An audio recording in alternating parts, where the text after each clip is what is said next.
Bom dia, boa tarde, boa noite. Vamos para mais um ATPC.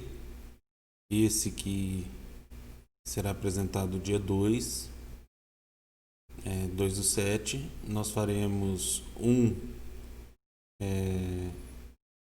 primeiro, né, que vai ser essa apresentação de agora. Por solicitação, seriam divididos 2 ATPCs via diretoria, para ficar mais fácil a distinção de quem tem que fazer 2 via diretoria e de quem tem que fazer 1 via diretoria. Porém, nós teremos uma atividade para quem tem que fazer o segundo ATPC e uma sugestão para quem quiser fazer, né, que tem que cumprir um ATPC. Ao final desse, pode fazer a sugestão do segundo ATPC. Tudo bem? Então vamos lá. O ATPC de Biologia e Ciências. Meu nome é professor Juvenal e sejam bem-vindos à nossa orientação. Eu sempre saudo, né, os professores, os coordenadores, os vice-diretores, diretores que porventura estejam assistindo e, por minha surpresa, nossos colegas PCNPs, inclusive de outras diretorias. Obrigado por acompanhar nossa TPC também, tá? Vamos passar para a próxima. Aqui. Pronto. Não foi ainda. Foi. Nossa pauta hoje, Minuto Saúde. Como prometido, os cuidados que nós professores devemos ter com a voz. Uma dica de vídeo, que são exercícios para melhorar a resistência vocal, que no caso é uma aula de canto, mas que auxiliou bastante. Eu fiquei parecendo um doido aqui fazendo, né? Mas o povo até olha torto na hora que você está fazendo esses exercícios. Mas eu fiz e tá melhor, tá? Minha água tá aqui do lado. Vou até voltar para minha imagem aqui. Aqui, ó. Hoje eu trouxe água. Vamos voltar para lá. Devolutiva das interações. E nós vamos falar um pouco. Vamos só citar alguma coisa de alfabetização científica e letramento científico. Voltamos com os links interessantes. E a atividade para o ATPC 2. ATPC 2 via diretoria. Tudo bem? Deixa eu até alterar aqui. Não, depois eu altero. Deixa assim. Lembrando que esse ATPC 2 é para quem tem que cumprir 2 ATPCs via diretoria. E fica sugestão, essas atividades com sugestão para quem tem que cumprir apenas um, que vai ser esse que vem nessa apresentação. E o lembrete do nosso blog. Vamos lá. Minuto Saúde são os nossos cuidados, né, com a voz. Vocês viram nas ATPCs anteriores, a gente não toma cuidado, né, com o nosso instrumento, com a nossa voz, um dos nossos instrumentos, né, e a gente acaba sofrendo. Vocês viram? Como não teve corte, eu não fiz corte nas apresentações, para mostrar justamente a nossa dificuldade. Então, eu peguei essas dicas para o Minuto Saúde, cumpri algumas delas, quase todas, e vamos ver até o final da apresentação como que vai ficar, tá? Vamos lá. Os cuidados são esses, né? Aposte em exercícios vocais antes das aulas. Está aqui. Entre os exercícios mais simples e eficazes estão provocar vibração dos lábios com o som. Não vou fazer não, fica meio estranho, né? Provocar vibração da língua com o som. Fazer exercício simulando mastigação. Inspirar e provocar bocejos fazendo sons de o e a, tá? E tem um vídeo com um outro exercício legal para que a gente possa fazer para aquecer nossas cordas vocais e para que a gente não sofra tanto na hora de estar apresentando uma aula, estar apresentando uma formação como agora, porque a gente já entra, já vai direto sem aquecer nossas cordas vocais e a gente acaba prejudicando o nosso instrumento de trabalho, né? A segunda dica: procure não forçar a sua voz excessivamente. Tá? A gente tem um problema, né? Principalmente quando a gente está no presencial, que é a indisciplina, e muitas vezes a gente exagera no tom de voz e isso acaba forçando nossas cordas vocais e tá aí a dica para que a gente não force tanto, né? Não mude tanto a tonalidade da nossa voz para que a gente não sofra as consequências no final do dia, no final de uma aula. Aqui uma figurinha que eu achei interessante. Os gritos não educam. Eles ensurdecem o coração, bloqueiam o pensamento, destroem o respeito e tornam você violento. E eu gostei dessa figurinha mais por causa da minhoca, né? Porque chegou na minhoca, por quê? Ela não ouve, certo? Outro cuidado: esteja atento à sua alimentação. Uma alimentação mais leve, antes da gente ter o uso contínuo, né? Uma apresentação, uma aula, algo que exija mais da nossa voz. Claro, você vai comer uma feijoada na hora do almoço, vai dar uma aula à tarde, você vai ter um certo prejuízo na sua voz, nas suas cordas vocais, tanto pelo desvio da circulação para a digestão, uma digestão mais elaborada vai desviar a energia, vai desviar a circulação, você não vai ter toda a irrigação que precisa para o funcionamento correto das nossas cordas vocais. Então, uma alimentação mais tranquila, mais leve, antes desse período, nos auxilia no melhor desempenho com a nossa voz. Use o ar-condicionado com responsabilidade. Bom, a gente não tem tanto problema assim quando a gente está no presencial, né?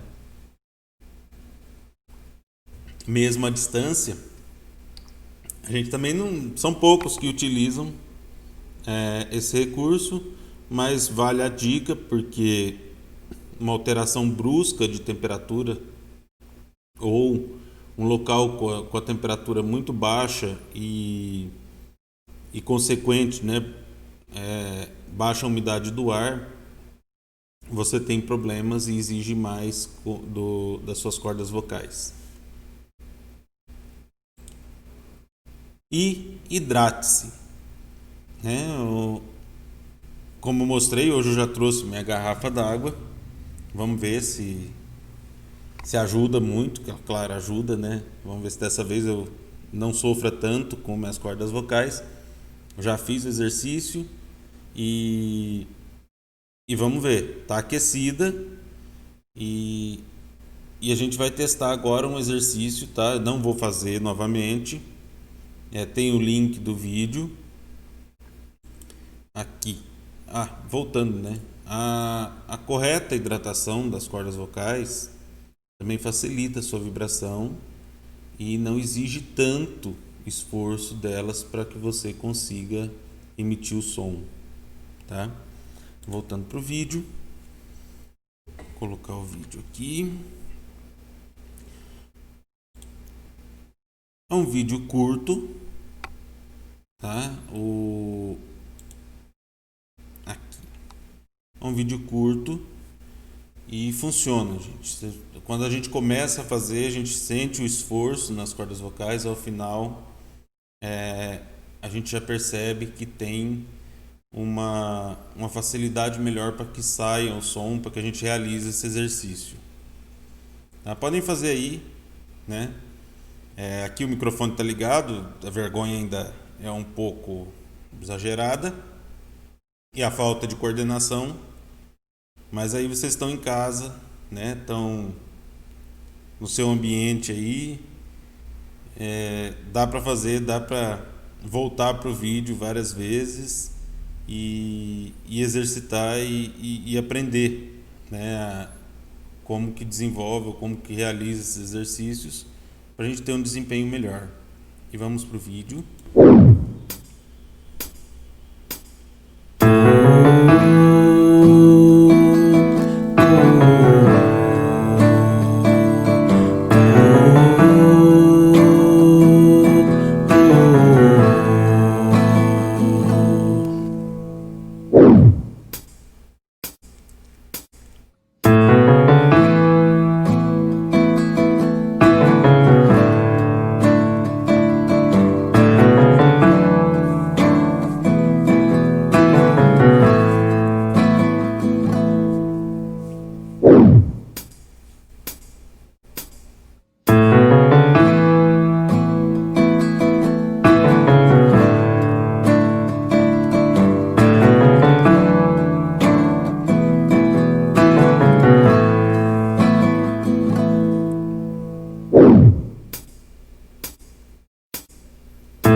Bom, vamos interromper um pouco, né? Não vou seguir o vídeo todo, senão a gente vai ficar o Minuto Saúde, metade da TPC praticamente, né?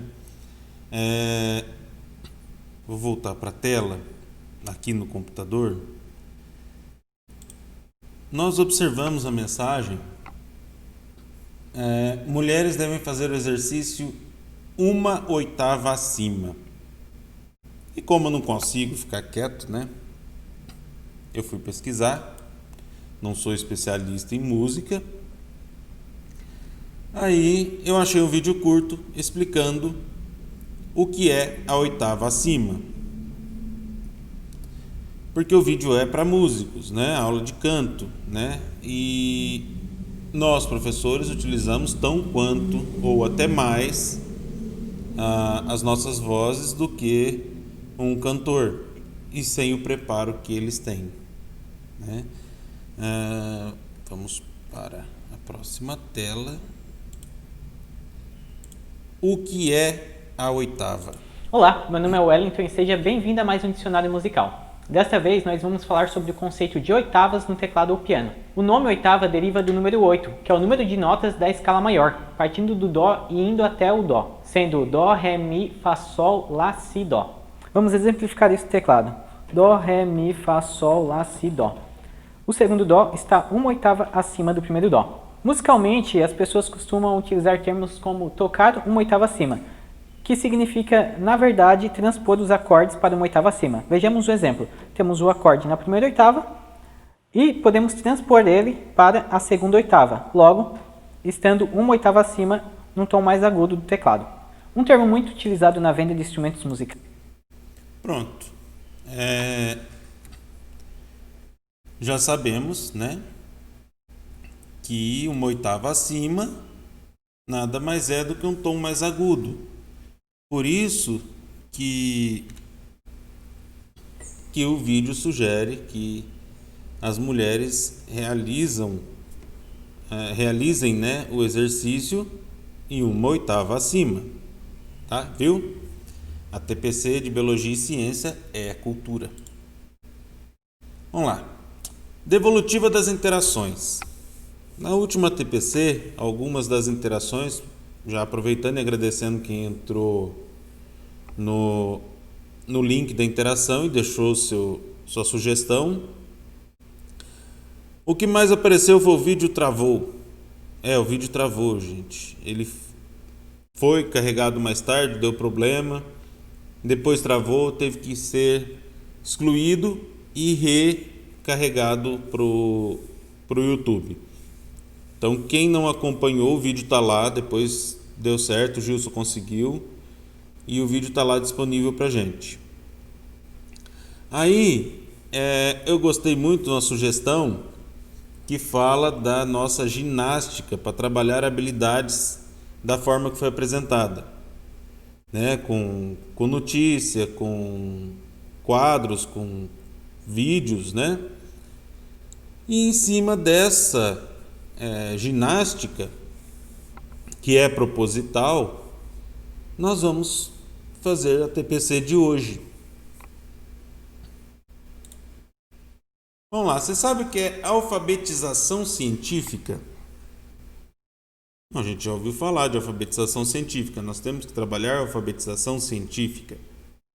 Tá, o que é alfabetização científica? Vamos complicar um pouquinho. O que é letramento científico? Boa pergunta, né? Aí a gente vai às definições. Lembrando que o pessoal já tira sarro de mim. O pessoal dos anos iniciais, né? O PEB 1, sabe que é com todo carinho que eu os chamo, né? De os pebinhos, não é depreciando, mas é com carinho mesmo. Eles falam que eu sou muito pebinho. Então vamos para a aula PEB 1. Alfabetização é um processo de aprendizagem no qual o indivíduo desenvolve a competência de ler e escrever, enquanto o letramento se ocupa da função social dessa leitura e dessa escrita. Certo? Tá, mas ainda não respondeu a relação com as ciências. Sim, voltando. O que seria essa relação? Da alfabetização, que é esse processo de aprendizagem, que é você identificar código, você decodificá-los, e o letramento, que é essa função social da leitura e da escrita com a ciência. O que vocês acham? Não precisa responder aqui não. Aliás, pode responder, né? Pensem aí, qual seria essa relação com a ciência? Vamos por partes. O alfabetizado conhece os códigos, as letras, consegue codificar e decodificar um texto. O letrado entende o texto, consegue interagir, compreender e até modificá-lo. E na ciência? Um alfabetizado, cientificamente, o que ele tem? Que códigos são esses? Que letras são essas que eles conseguem codificar? O texto que ele consegue decodificar? E o letrado em ciências? Vamos pensar um pouquinho? Bom, o alfabetizado em ciências, ele consegue ler um texto científico, ele consegue ler uma notícia, ele consegue acompanhar algumas questões que têm o conteúdo científico, porque ele é alfabetizado cientificamente. Porém, se esse texto, se ele não é letrado, ele não consegue transpor essas informações que ele decodificou para o seu dia a dia. E aí nós temos uma deficiência considerável na nossa rede, com os nossos alunos, muitos, até no ensino médio, vocês sabem, não precisa, a gente conhece, né?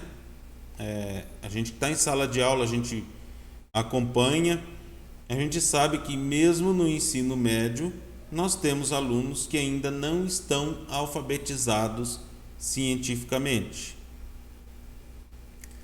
Quem dirá letrados cientificamente, né?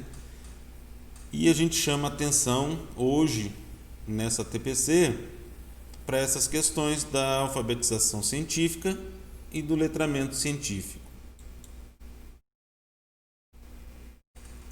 Aqui eu trouxe um trecho da Nova Escola. Se a cartilha é um tipo de leitura tão bom, por que não há uma entre os livros de sua estante? A pergunta foi feita pela alfabetizadora Maria Ferreira dos Santos a um pai que não concordava com a substituição do tradicional livro didático por textos variados e o deixou sem resposta. Parcialmente vencido, ele deu um voto de confiança à professora da escola estadual Almirante Barroso, em São Paulo. E se vocês abrirem, né, os links estão aqui para quem tiver curiosidade de saber mais sobre o texto, né, sobre a publicação. Ele não se arrependeu. E por que eu trouxe esse trecho? A gente tem, por natureza, o vício de achar que o que funcionou conosco vai funcionar com o nosso aluno, né? Eu peguei até o exemplo da cartilha, que muitos criticam as novas metodologias de ensino e aprendizagem, como posso falar, remetendo a um saudosismo de quando você foi alfabetizado. E muitas vezes a nossa alfabetização científica, ela ocorreu mais por curiosidade nossa ou necessidade nossa de sair da nossa zona de conforto do que os textos meramente informativos aos quais nós fomos apresentados. E a gente acaba, na hora da aula, na hora de preparar uma atividade, a gente acaba apresentando aquilo que nos foi apresentado, sem nos atentar que muitas vezes as questões que instigam o pensamento, a investigação, ou a relação entre textos de diferentes fontes ou diferentes origens, né? Esses contribuem de forma positiva para o letramento científico. Tudo bem? Em classe, sempre liam notícias de jornal e discutiam acontecimentos do próprio dia a dia. Mas havia um problema. O bebedouro era distante.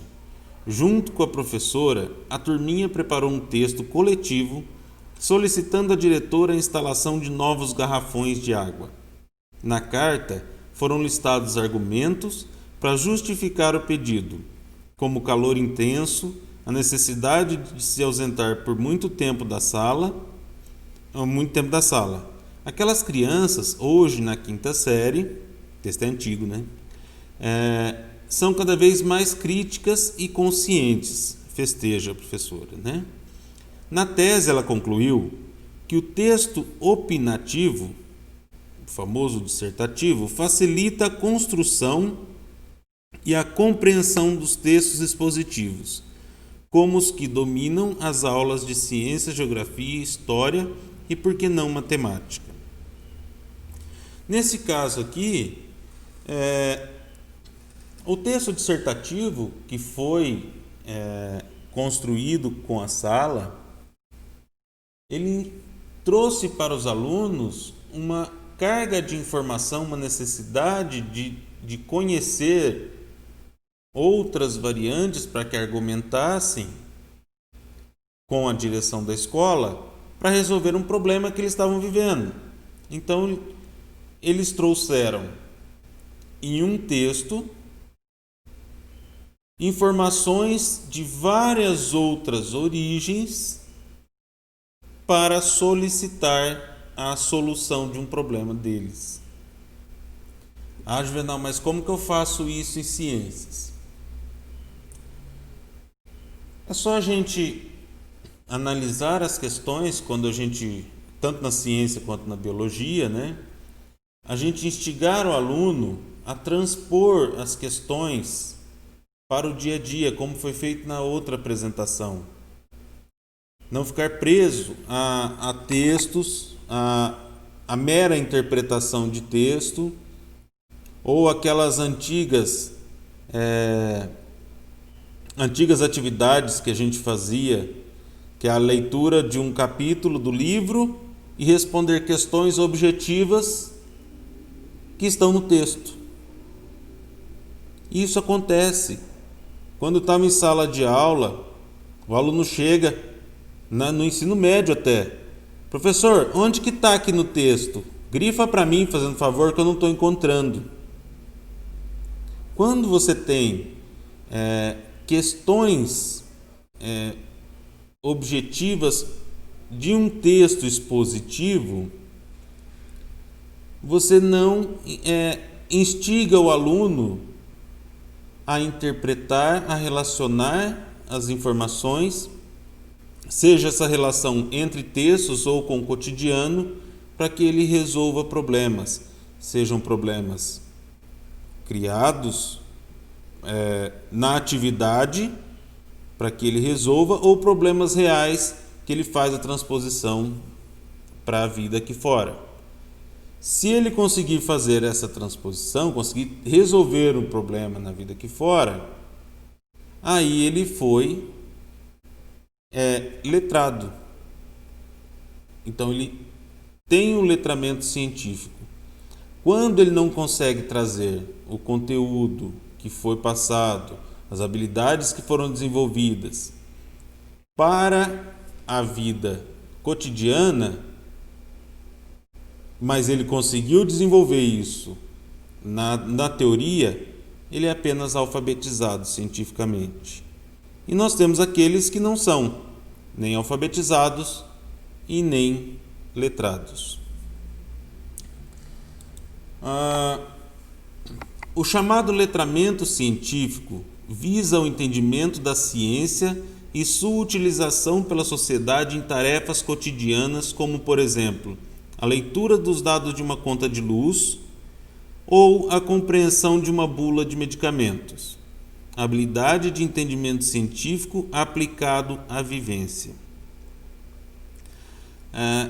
Foi o que eu disse anteriormente. Nós usamos essas habilidades, essa competência, aliás, transformamos essas habilidades em competências. Quando essas competências elas são aplicáveis no cotidiano, você tem aí o letramento científico dos nossos alunos. Nós temos atividades, tanto o currículo oficial, como o antigo, como o novo currículo do Estado de São Paulo, nós temos habilidades que confrontam a realidade do aluno com o conteúdo que está sugerido. E na TPC anterior, para a gente não ficar focando só no conteúdo que foi proposto por um caderno do aluno, por um livro didático, a gente fez aquele malabarismo, né, de pegar uma notícia, de pegar uma informação de um jornal, um trecho de um texto, para instigar o desenvolvimento de habilidades semelhantes ou idênticas até o que está proposto no currículo. Porque uma habilidade de identificar, por exemplo, identificar o produtor numa cadeia alimentar específica, numa cadeia alimentar do Cerrado, vamos dizer assim. Se você trabalhar a identificação do produtor num texto, por exemplo, o texto do lobo-guará, que fala da fruta do lobo, se você trabalha o produtor, a identificação, a habilidade de identificar o produtor nessa cadeia alimentar em que a fruta do lobo participa da cadeia alimentar do lobo-guará, num texto semelhante você consegue trabalhar essa habilidade, por exemplo, numa cadeia alimentar, identificar o produtor numa cadeia alimentar que envolva o ser humano, o capim, a vaca, o ser humano, por exemplo. Você pega essa cadeia alimentar, se você consegue identificar, o aluno desenvolveu essa habilidade de identificar esse produtor na cadeia alimentar do lobo-guará, e ele desenvolveu mesmo essa habilidade, consegue transpor para a cadeia alimentar humana, faz parte do dia a dia dele, o identificar o que ele se alimenta, o que ele se alimentou, o que é produtor do que ele se alimentou.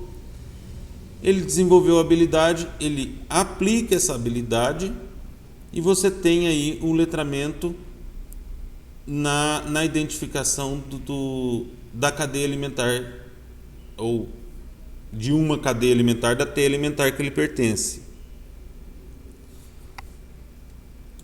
Aqui nós temos um vídeo com o procedimento de estudo para o letramento científico.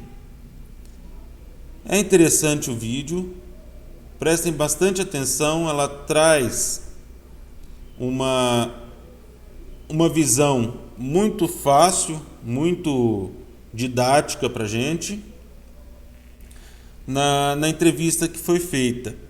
Deixa eu abrir aqui, internet, mudar a minha tela. Bom, aqui é o Instituto Claro que fez esse vídeo. Deixa eu arrumar aqui. Pronto. Tirei um pedaço do vídeo para que a gente não tenha problemas com direitos autorais. E vamos ao vídeo. O letramento científico se refere à ênfase no uso da ciência. Mas a gente tem que pensar que a gente aprende ciências para entender e atuar melhor no mundo. Então, esses conhecimentos escolares, o tempo todo, eles têm que estar olhando para o mundo lá fora. Seja nos problemas ambientais, seja nos problemas do dia a dia, seja na observação dos fenômenos naturais, nas respostas aos porquês da ciência ou não. Então, o letramento científico ele tem ênfase nessa questão. A gente aprende ciências para desenvolver uma cultura científica. Ele deve começar com as crianças desde muito pequenas, na educação infantil, valorizando e olhando para o contato com a natureza. Então, levar as crianças para explorar esse espaço e explorar olhando para as perguntas e as interações que eles fazem. Aguentar a nossa ansiedade de dar resposta. E isso é a oportunidade que a gente tem de ampliar aquilo que os meninos já sabem. Então, crianças muito pequenas falam muito sobre dinossauro. É o encantamento pelo tamanho, pela força, isso é valorizado pela mídia, nos desenhos infantis, nos documentários, nos livros encantadores que hoje eles têm à disposição. E muitas vezes a gente acaba repetindo o que eles são capazes de aprender sem a escola. Então, acho que é isso que a gente precisa parar e pensar enquanto educadores. O que na escola a gente pode ampliar que só a escola faz. Então, por exemplo, pensar por que a gente sabe tanto sobre dinossauro hoje se o homem não viveu junto com os dinossauros? Como que a gente sabe que o pterossauro era grande, desse tamanho, com essa cara que hoje a gente sabe que tem? onde os cientistas foram buscar indícios, os homens foram buscar indícios para entender o mundo há milhões de anos atrás. Trabalhar a partir de indícios, o que são pistas, ou como a gente coleta indícios, como interpreta os indícios, isso é muito encantador. Só dar uma pausa aqui. Nós, quando trabalhamos nos primeiros anos do ensino fundamental, é muito comum eles já chegarem com esses questionamentos para a gente. Eles são muito curiosos. E, infelizmente, essa curiosidade ela vai se perdendo ao longo dos anos. E cabe a nós, educadores, instigar o aluno para que essa curiosidade não deixe de fazer parte do dia a dia da sala de aula. Quem dá aula nos anos iniciais, qualquer uma borboleta que passou na sala de aula, passou na janela, é o motivo para que a aula seja interrompida com uma chuva de perguntas, porque a curiosidade deles é enorme. E a gente observa muito na terceira série do ensino médio, muitas vezes pode estar ocorrendo uma tempestade lá fora, para eles não está acontecendo nada, não vem uma pergunta. Claro, estou generalizando só para ficar mais explícito, né? Então essa curiosidade que eles têm nas primeiras séries do ensino, a gente tem que cultivar para que ela continue fazendo parte do nosso dia a dia. E como que a gente pode incentivá-los, né, a continuar com essa curiosidade? Ao invés de trazer resposta pronta, instigar o aluno a buscar a resposta. Ou dar indícios para que ele consiga uma resposta mais complexa. Colocar um pouco, fazer igual o pessoal, a Érica também assiste, um abraço para a Eriquinha de Filosofia e Sociologia, e eu brinco muito com o pessoal de Filosofia, né? Faz igual o pessoal de Filosofia, responda com uma outra pergunta. A hora que vier com a resposta, responda com outra pergunta. E vai instigando o pensamento, vai instigando a construção desse conhecimento com o aluno, para que a gente tente manter essa curiosidade ativa ao longo da vida escolar do aluno. E aqueles que são apáticos, a gente pode tentar trazer questões. A estratégia que eu usei na última TPC e que eu já usei em sala de aula é trazer questões do cotidiano. Vamos ver se até a semana que vem, na próxima TPC, ainda tiver o noticiário do gafanhoto, a gente possa trazer, mas quem tiver na sala de aula pode trazer o noticiário dos gafanhotos para trabalhar muitas questões que a gente trabalha em ciência e biologia. Aproveitar que está no noticiário, que é uma questão que está na mídia, e despertar a curiosidade desses alunos, instigá-los a chegar a uma resposta, ou instigá-los a ter mais perguntas, ou perguntas mais robustas, mais ricas em relação às questões que a gente coloca para eles. Vamos continuar o vídeo.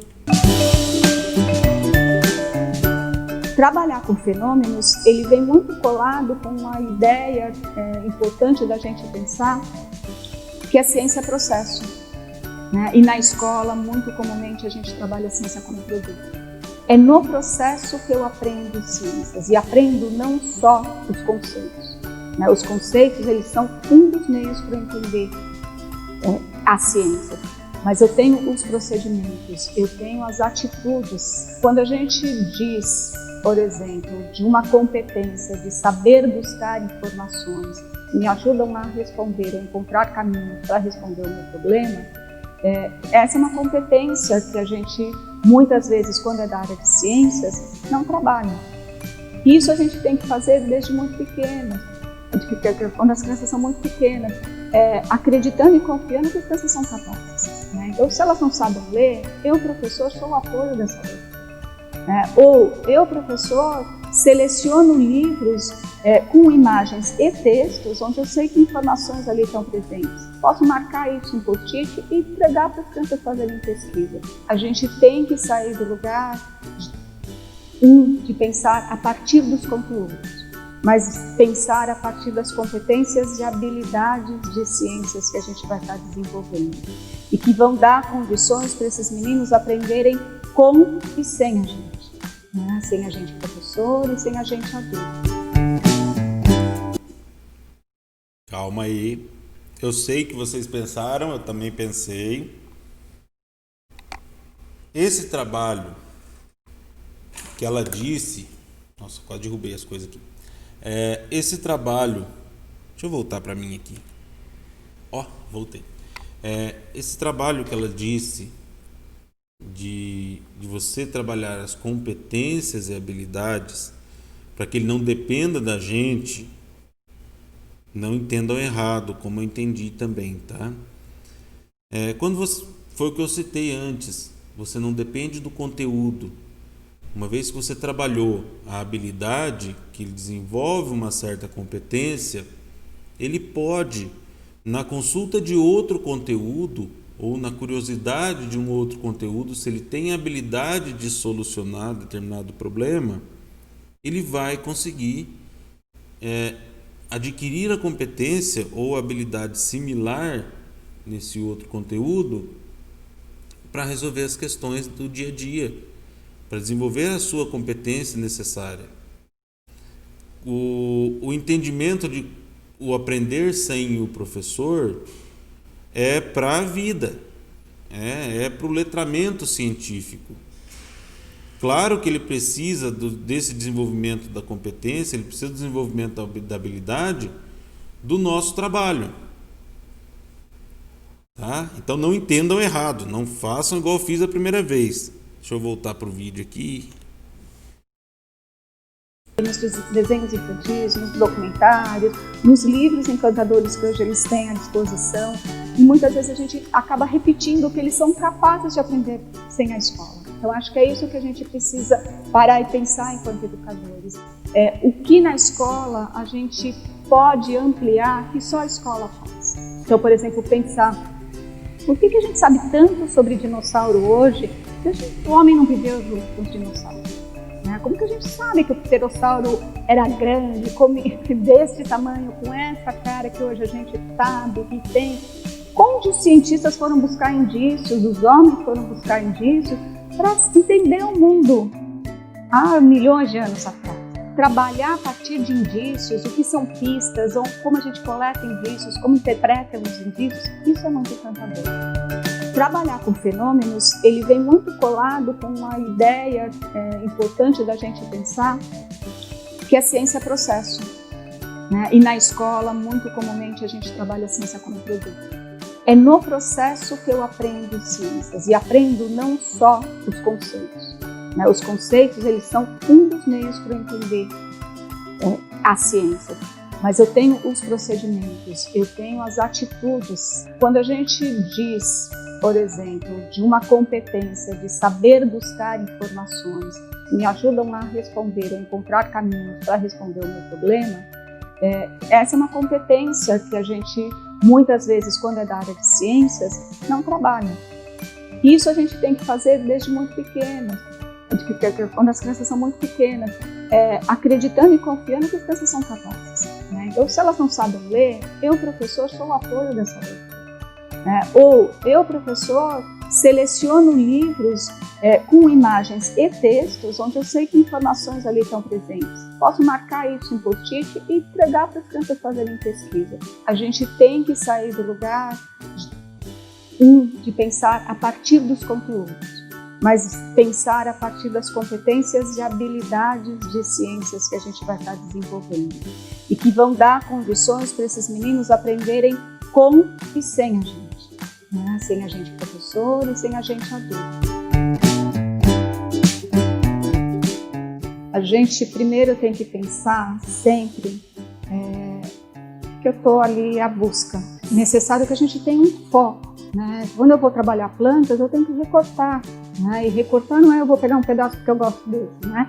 Mas recortar em pensar qual é um conceito estruturante de plantas que eu posso ali destacar para ser a minha ferramenta do pensar, né? Então, quando eu recorto, por exemplo, o conceito de diversidade e quero que as crianças entendam que as plantas são diversas, se eu organizo a sala de aula, aí vou falar crianças menores, do primeiro ao quinto ano, a sala de aula em campos, e num canto eu tenho lá imagens, computadores com vídeos de biomas, com sons, onde as crianças colocam e ficam ali, sentindo e vendo isso, né? Sem nenhuma pergunta para responder, sem nenhum professor para depois pedir para desenhar o que gostou e o que não gostou. No outro canto eu tenho lá uma mesa com um monte de folhas, mais diversas que eu escolhi porque estava disponível ali no espaço. Com um propósito de, sei lá, caixinhas de sapato, onde eu dou o desafio para quem sentar naquela mesa, quem for naquela mesa, e tem que guardar nas 3 caixinhas de sapato que estão lá e criar um rótulo para a gente organizar na estante. Isso é muito interessante, porque eu não estou ensinar o nome da planta para eles, eu estou trabalhando com essa questão da diversidade. Hoje a gente tem... Vou interromper um pouquinho. Aqui. Essa atividade das folhas, da caixinha, de deixar num canto essas folhas sem falar nada, funciona com alguns outros objetos também, principalmente quando você começa a trabalhar a classificação biológica com eles. Então você mostra na prática como que é feito essa definição das características para que você agrupe, por exemplo, como ela disse nas caixinhas, eu vou agrupar as folhas com a nervura desse jeito, eu vou agrupar aqui folhas que tem a borda que não é lisa, ou folhas que são digitadas nessa outra caixa. Então primeiro eles definem as regras para eles agruparem dentro de cada caixa as características que eles decidiram. Aí depois você entra com a classificação biológica e mostra que essas regras, assim como foi definida por eles as características que definiriam os grupos em cada caixa, que a ciência define as características taxonômicas para a definição, para a separação dos animais, das plantas, dos seres vivos em geral, nos táxons. Tudo bem? Vamos voltar para o vídeo. Eu sempre esqueço aqui, tá? Aí volta aqui. Tem uma diversidade muito grande de biografia. E acho que a gente fica ainda muito preso nos livros, no que trazem os livros de idade. Eu preciso entrar na biblioteca da escola e fazer uma busca sobre o que se tem sobre esse assunto. E não uma busca aí com o meu olhar teórico, mas uma busca me desamarrar da ciência, ir na prateleira de geografia e história e ver o que tem lá, ir na prateleira de narrativas literárias e ver se ali tem algum poema ou algum livro que traga alguma provocação que ajude os meninos a encontrar caminhos e respostas. Para o professor, eu indicaria fazer uma busca, isso é disponível no domínio público, de uma pesquisa feita em 2014 pela Abramundo, junto com o Instituto Paulo Montenegro e a Ação Educativa. Então, eles fizeram uma pesquisa né, chama ILC, Índice de Letramento Científico, e foi assustador, né, porque a gente tem uma população que frequentou a escola, né, e com um baixo índice de letramento científico. Né? Então isso nos faz pensar o que a gente ensina na escola, né, e o que a gente leva da escola que faz sentido para a gente, para a vida. Ali eu indicaria como um provocador para depois desta leitura e a busca de novas informações.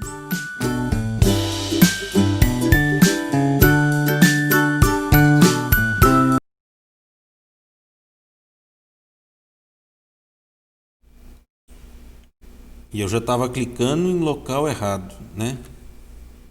Até eu acertar tela com tela eu esqueço aqui. Mas tudo bem. Gostaram do vídeo? O pessoal excedeu um pouquinho quem tinha que fazer o primeiro ATPC. Então já despeço do pessoal que for parar por aqui. E o pessoal que tem que fazer o segundo ATPC via diretoria, a gente continua, que tem uma atividade para o final agora, e fica como sugestão para quem quiser continuar, que tinha só um ATPC para cumprir. Vamos fazer a segunda parte da TPC agora, e com atividade para a gente concluir a segunda TPC via diretoria dessa semana. Só acertar a tela aqui.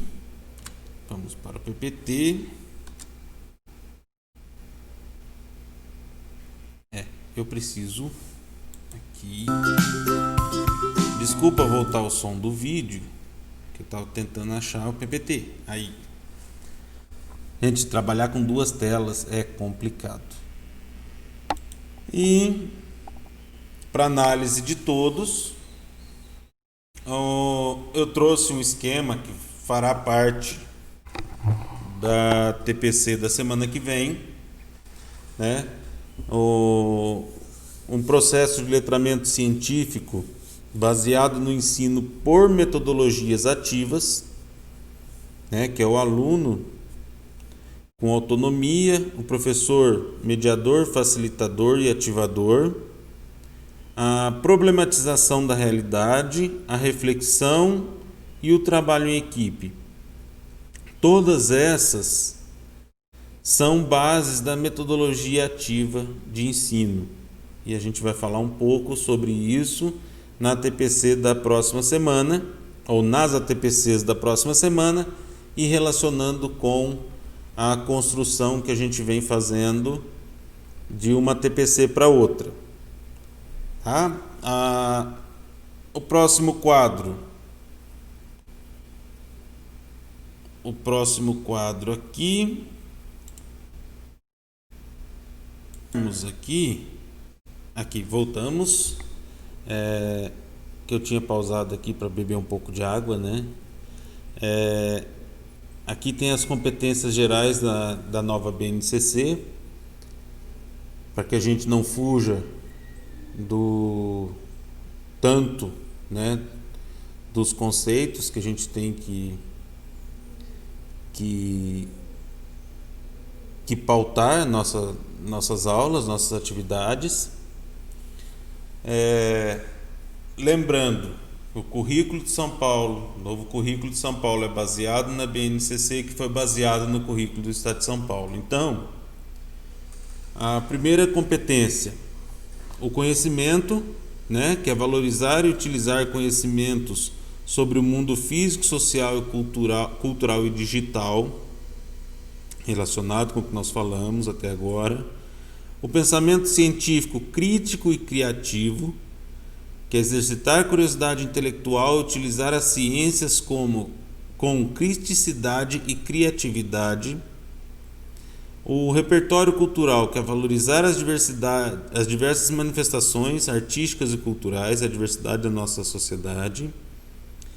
A comunicação, que é utilizar diferentes linguagens. A gente tem que lembrar também o modo de aprendizagem de cada um dos alunos. Alguns são mais visuais, outros auditivos, os sinestésicos. A cultura digital, essa está tá em alta, né, gente? Tá nessa época ainda. Compreender, utilizar e criar tecnologias digitais de forma crítica, significativa e ética. Nessa parte da cultura digital, vai um lembrete para vocês. Não sei se todos já tiveram, mas terão em breve, se não tiveram, uma formação sobre convivência digital. Essa formação de convivência digital é pelo Conviva, o Conviva São Paulo, e ela vai ser passada ou pelo vice-diretor ou pelo professor mediador, se a escola tiver professor mediador.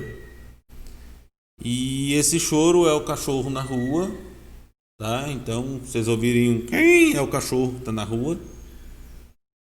Mas não aconteceu nada não, acho que ele está querendo entrar e o dono deixou para fora. Tá? Não precisa cortar não, Gilson, que a gente vai ao vivo mesmo. A sexta, o trabalho de projeto de vida. Gente, projeto de vida a gente consegue, tá certo que você tem o projeto de vida dentro do Inova, né? Mas mesmo fora do Inova Educação, né, das disciplinas do Inova, nós temos sempre, né, que nos preocuparmos com as questões do projeto de vida do aluno, o que ele pretende, como foi dito no vídeo, o que ele vai levar da escola para a vida, o que isso trará de benefício, o conteúdo, a habilidade, a competência que estamos desenvolvendo, que trará de benefício para ele, dentro das suas expectativas de vida. Então faz parte também do nosso trabalho como professores de ciência e biologia. A argumentação. Agora são os passarinhos. Eu não sei se vai dar para ouvir. Bom, depois da pausa dos passarinhos.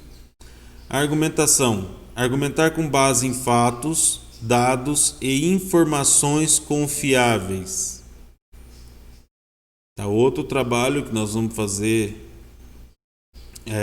dentro do Conviva, nas escolas, na convivência digital. É o trabalho contra fake news, contra os crimes digitais. E é uma questão que a gente deve trazer para as nossas aulas sempre, principalmente agora, nesse período de distanciamento, que a gente está utilizando mais, ou quase que exclusivamente, os meios digitais para as nossas aulas. O autoconhecimento e autocuidado, conhecer-se e compreender-se na diversidade humana e apreciar-se, tanto no combate às questões psicológicas de não aceitação ou baixa autoestima do aluno, as questões de bullying, cyberbullying, entra muita parte da ciência, no caso de outros preconceitos, né, a gente trazer informação relevante para que eles entendam, por exemplo, que o racismo é uma questão que não deve continuar ou não deve permanecer na nossa sociedade, porque nós temos a diversidade de cor da pele, porém nós somos uma única espécie. Então a gente tem contribuição das ciências para combater essas questões que nós temos na nossa sociedade, e podemos trabalhar dentro do autoconhecimento e autocuidado. E mais uma vez, como eu estou fazendo na nossa TPC, a sugestão dentro do autocuidado, vamos trazer sempre em uma formação o Minuto Saúde, com algum tema, algo relacionado a nosso trabalho, seja entre nós professores, ou no caso de uma formação, de uma aula com os alunos, sempre trazer uma questão de convivência ou de cuidado pessoal dentro do Minuto Saúde. Empatia e cooperação, exercitar a empatia, o diálogo, a resolução de conflitos e a cooperação. Isso a gente tem que reforçar muito nesse período. Foi dito numa reunião de alinhamento que nós, a maioria das vezes, nos comunicamos por textos, por mensagens escritas, que são, muitas vezes, elas não expressam o sentimento da pessoa. Por mais que seja bem pontuado, bem escrito, é diferente de você ter uma conversa vendo a pessoa com as expressões corporais da pessoa. Então a gente está com muito problema de conflito, principalmente no nosso ambiente, entre nós professores, justamente por causa dessas questões de empatia, problemas de diálogo, falta de compreensão de um texto escrito ou de uma colocação em que você não tem o contato, com a pessoa, com a expressão corporal da pessoa para ajudar nessa interpretação. Então vamos exercitar, fomentar a empatia nesse período entre nós e com os alunos também. A responsabilidade e cidadania. Agir pessoal e coletivamente com autonomia, responsabilidade, flexibilidade, resiliência e determinação. Resiliência foi um dos vídeos que eu trouxe na última TPC. A gente deve trabalhar também, principalmente nesse período, o agir pessoal e coletivamente. É o exemplo da necessidade de ter que baixar uma lei ou uma resolução, para o uso de máscara, que é passivo de multa o não uso de máscara num período desse de pandemia em vias públicas, em locais públicos. Então isso é um reflexo de uma sociedade. Eu estou falando aqui, sem citar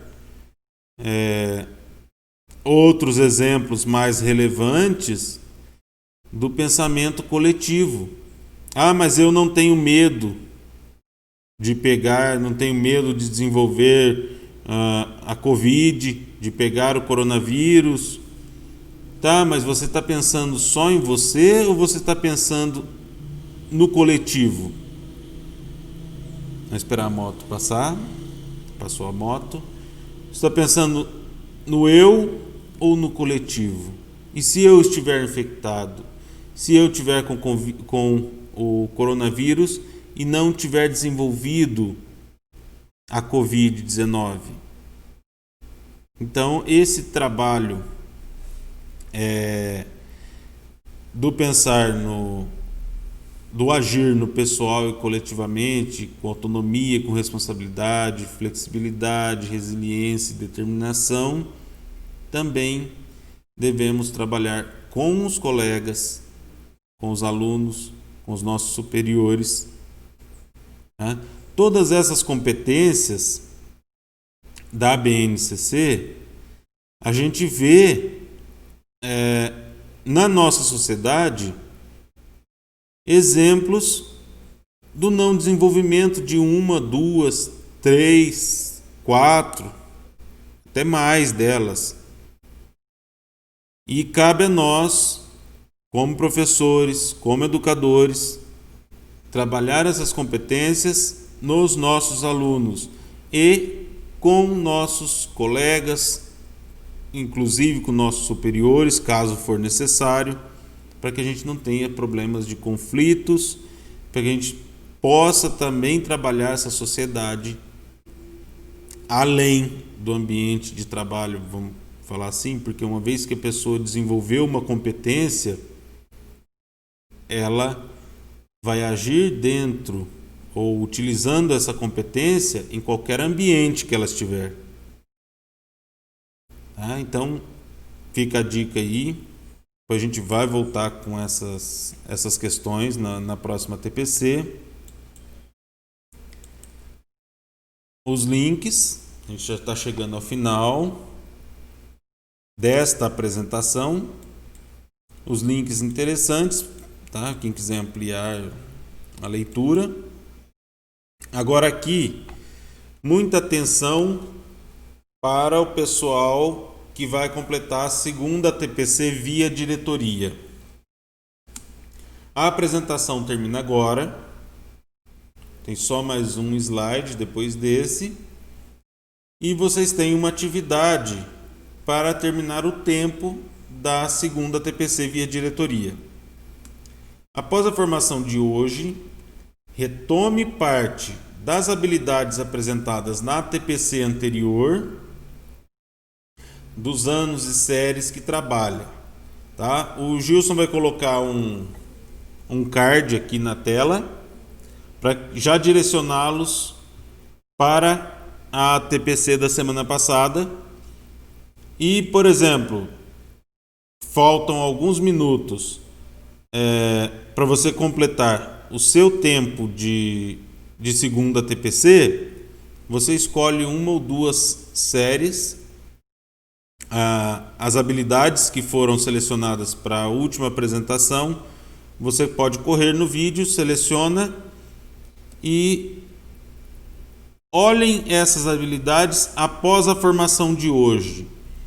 Repense o plano de aula para a próxima semana e registre essa contribuição na nossa interação, se alterou, se contribuiu ou não para o desenvolvimento do seu plano de trabalho, seu plano de aula para a semana que vem. Registra na nossa interação, deixa as solicitações. A gente, na medida do possível, atende as solicitações que vocês deixam lá. E eu trago a resposta para vocês na semana que vem. Muito obrigado. Não esqueçam, nós temos nosso blog do Núcleo Pedagógico. O link está aqui embaixo, não está aparecendo muito. Aí, apareceu agora. O link está embaixo, vai na apresentação. Essa apresentação vai ficar na descrição do vídeo, junto com o link da interação. Pessoal, muito obrigado. Deixa eu voltar a tela para mim. Muito obrigado. Até a próxima. Realizem a atividade. Semana que vem nós teremos mais 2 ATPCs pela diretoria, dependendo da carga horária de vocês, e eu trago a resposta e a interação para vocês na segunda TPC da semana que vem. Muito obrigado a todos. A água, hoje eu não sofri tanto com a voz. Testem também o que foi dito, o que foi passado no Minuto Saúde, e se quiserem deixar na interação se funcionou para vocês ou não, fiquem à vontade. Agradeço a participação, a paciência de todos. Até a próxima. Muito obrigado.